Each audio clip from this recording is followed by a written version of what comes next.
नमस्कार। सिंह हिंदी साहित्य में मैं आप लोगों का मैं स्वागत करती हूँ। मैं आप लोगों को जयशंकर प्रसाद जी का श्रद्धा मनु का जो है कि व्याख्या का पाठ टू लेकर आई हूँ। इसमें मैं आप लोगों का इसका व्याख्या बताऊंगी। तो चलिए आइए देखते हैं। पहले पढ़ते हैं इसको। मसृण गांधार देश के नील रोम वाले मेषों के चर्म ढक रहे थे उसका वप कांत, बन रहा था वह कोमल वर्म। तो इसका मैं कुछ आप लोगों का शब्दार्थ बता देती हूँ। मशरूम का मतलब चिकना मुलायम होता है, चमकदार। मेषों का मतलब भेड़ होती है। वप का मतलब होता है सुंदर शरीर जो श्रद्धा की थी। वर्म मतलब कवच होता है। इसमें जो है कि प्रसाद जी जो है इस पंक्ति में बताते हैं श्रद्धा की जो वेशभूषा का मनोहर चित्र प्रस्तुत किया गया है। तो इसका व्याख्या में देखती हूँ। कवि कहता है मसृण गांधार देश के नील रोम वाले मेषों के चर्म।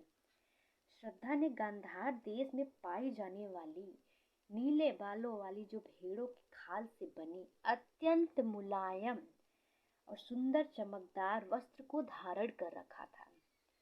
ढक रहे थे उसका वप कांत, बन रहा था वह कोमल वर्म।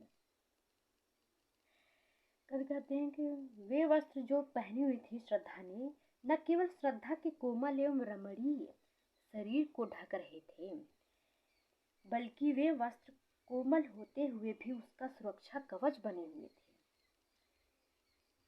कहने का मतलब है कि नीले भेड़ की खाल से बने उसके वस्त्र उसको सब प्रकार से सुरक्षा प्रदान कर रहे थे। नील परिधान बीच सुकुमार, खुल रहा मृदुल अध खुला अंग, खिला हो जो बिजली का फूल, मेघ बन बीच गुलाबी रंग।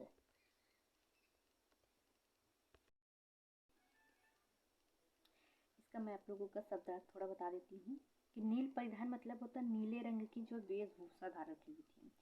सुकुमार का मतलब होता है अति कोमल। मृदुल का मतलब होता है कोमल। मेघ वन मतलब बादलों का समूह। और व्योम का मतलब तो आकाश जानते हैं आप लोग। घनश्याम मतलब काले काले जो बादल होते हैं। छविधा मतलब अपार सौंदर्य से युक्त। चलिए मैं इसका व्याख्या बताती हूँ आप लोगों को। नील परिधान बीच सुकुमार, खुल रहा मृदुल अध खुला अंग।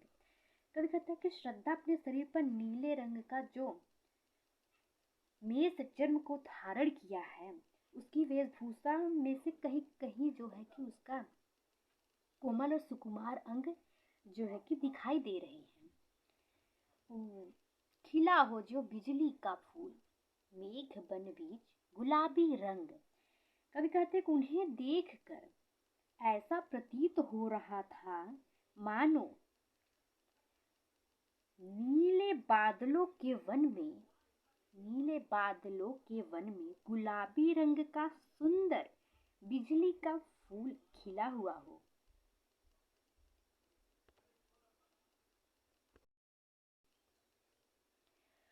ओह वाह, वह मुख पश्चिम के व्योम बीच जब घिरते हो घन श्याम, अरुण रवि मंडल उनको भेद दिखाई देता हो छवि धाम। इसमें जो है कि कवि नीले वस्त्रों में से दमकता हुआ जो श्रद्धा का मुख जो गुलाबी रंग की तरह दिखाई दे रहा था, उसका अलंकारिक वर्णन प्रसाद जी ने अपने इस छंद में किया हुआ है। आइए इसका व्याख्या देख लेते हैं। ओह वह मुख पश्चिम के व्योम बीच जब घिरते हो घन श्याम, काले बालों की पृष्ठभूमि में दमकते हुए मतलब काले बालों के बीच में जो गोरे रंग का उसका मुख का सौंदर्य का तो कहना ही क्या। उसे देखकर ऐसा लगता था मानो पश्चिम के आकाश में काले काले बादल जो है कि घिरे हुए हैं। काले काले बादल घिरे हुए हैं। अरुण रविमंडल उनको भेद दिखाई देता हो छवि धाम। काले काले बादल घिरे हुए हैं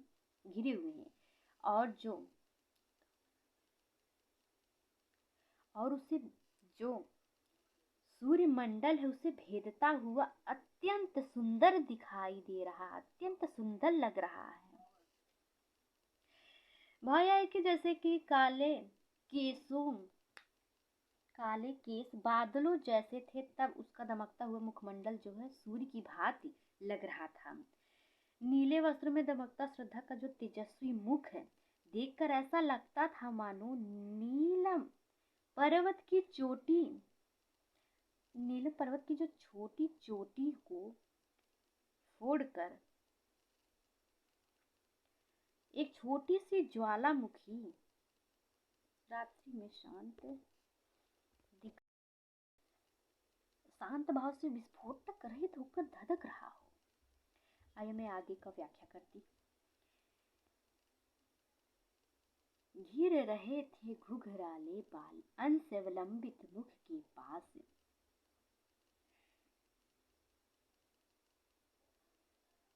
नील घन सावक से सुकुमार सुधा भरने को विदु के पास। इसका मैं यहाँ तक बताती हूँ। आइए इसका थोड़ा सा मैं शब्दों का जो अर्थ है उसको बता देती हूँ। अंश का मतलब होता है कि कंधा होता है, अंश का मतलब कंधा होता है। अवलंबित का मतलब जो होता है लटके हुए। घन सावक जो होता है शिशु बादल, श्रावक का मतलब होता है शिशु, घन का मतलब बादल, किसले का मतलब कोपल, विधु का मतलब चंद्रमा होता है, अम्लान का मतलब स्वच्छ स्निग्ध होता है। आइए मैं इसका व्याख्या बताती हूँ। घिर रहते घुघराले बाल अंश अवलंबित मुख के पास। कवि कहता है इस पंक्ति में जो है श्रद्धा की छवि का चित्रण किया गया है। कवि कहता है कि श्रद्धा के कंधे पर लटकी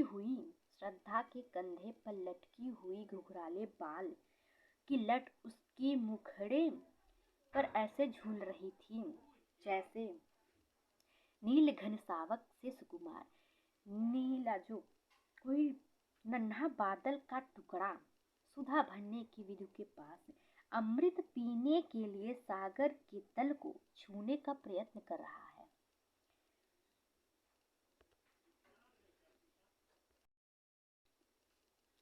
और मुख पर वह मुस्कान रक्त किसले पल्ले विश्राम, अरुण की एक किरण अम्लान अधिक लसाई हो अभिराम। कवि कहते हैं कि जो श्रद्धा के मुखड़े पर जो मोहक मुस्कान ऐसी लग रही थी जैसे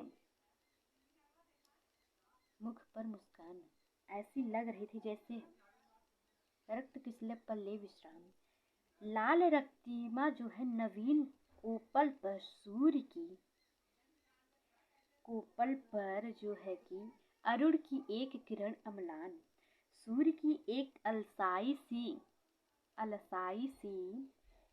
जो है कि अधिक अलसाई हो अभिराम, अलसाई सी स्निग्ध किरण जो है कि विश्राम कर रही हो। आगे देखते हैं। कहा मनु ने नभ धारणी बीच बना जीवन रहस्य निरुपाय, एक उल्का सा जलता भ्रांत शून्य में फिरता है असहाय। मैं इसका कुछ शब्दार्थ बता देती हूँ आप लोगों को।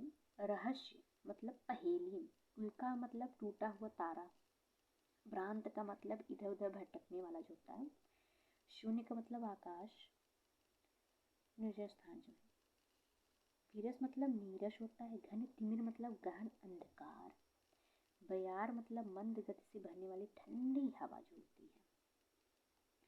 इस पंक्ति में जो है कि श्रद्धा मनु से उनका परिचय पूछती है, इस पर मनु उससे अपनी दयनीय स्थिति का परिचय देती है। इस पंक्ति में यही है कि कहा मनु ने नभ धारणी बीच बना जीवन रहस्य निरुपाय।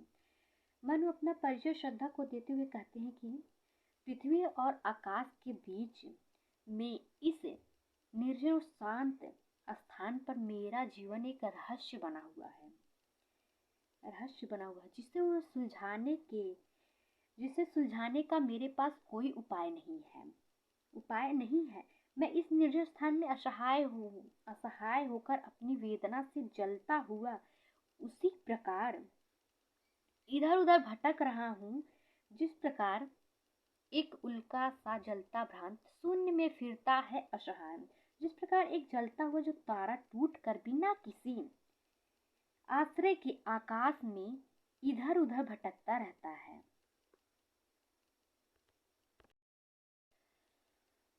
कौन हो तुम वसंत के दूत, बीरस पतझड़ में अति सुकुमार, धन तिमिर में चपला की रेख, तपन में शीतल मंद बयार। अपना परिचय देने के बाद जो है कि मनु श्रद्धा से प्रश्न करते हैं कि हे सुकुमार अंगों वाली, तुम कौन हो? अचानक इस निर्जन स्थान में निर्जन स्थान में आकर तुम मेरे इस निराश जीवन को उसी प्रकार आशा का संदेश दिया है, जिस प्रकार बीरस पतझड़ में अति सुकुमार, जिस प्रकार जो है कि तिमिर में चपला के, जिस प्रकार पतझड़ के समय जो है कोयल अपने मीठे स्वर से वसंत के आगमन की सूचना देती है। मेरे इस अतिशय निराशपूर्ण जीवन में जो है कि तुम आशा की किरण जैसी दिखाई दे रही हो। मनु जो है कि श्रद्धा से कहते हैं कि तुम मुझे इस निराशपूर्ण जीवन में आशा की किरण जैसी दिखाई दे रही हो। साथ ही घन तिमिर में चपला की रेख, तपन में शीतल मंद बयार, और मेरे वेदना और व्यथा से तप मेरे जीवन में जो है कि शीतल मंद पवन की भांति नवीन चेतना को जो है कि उत्पन्न कर रही हो। इस व्याख्या में जो है कि विशेषता में आप लोग लिख लें, शैली जो है कि प्रतीकात्मक और लाक्षणिक है, और अलंकार जो है कि श्लेष और उपमा रूपक एवं जो है रूपकातिशयोक्ति है। रस जो है श्रृंगार रस है, इसमें श्रृंगार रस का है, और गुण जो है प्रसाद माधुर्य है। छंद जो है 16 मात्राओं का श्रृंगार छंद है। चलिए मैं इसका आगे का बता देती हूँ आप लोगों को। लगा कहने आगंतुक व्यक्ति, मिटाता उत्कंठा सविशेष, दे रहा हो कोकिल सानंद, सुमन को जो मधुमय संदेश। भरा था मन में नव उत्साह, इधर रह गांधर्वों के देश, पिता की हूँ प्यारी संतान। यहाँ तक थी।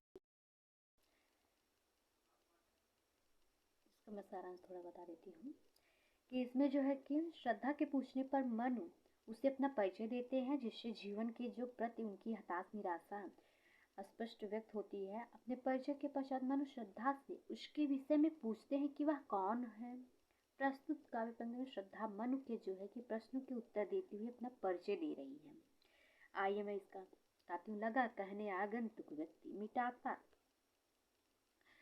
मिटाता उत्कंठा सा विशेष।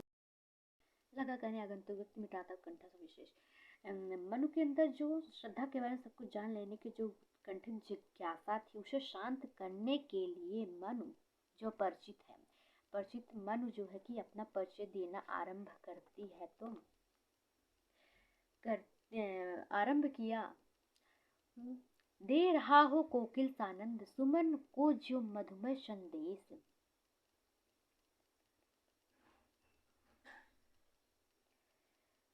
जो उसकी श्रद्धा की जो मधुर वाणी मन को ऐसा लग रही थी मानो कोयल आनंद से भरकर फूलों को मधुमय वसंत के आने का संदेश सुना रही हो।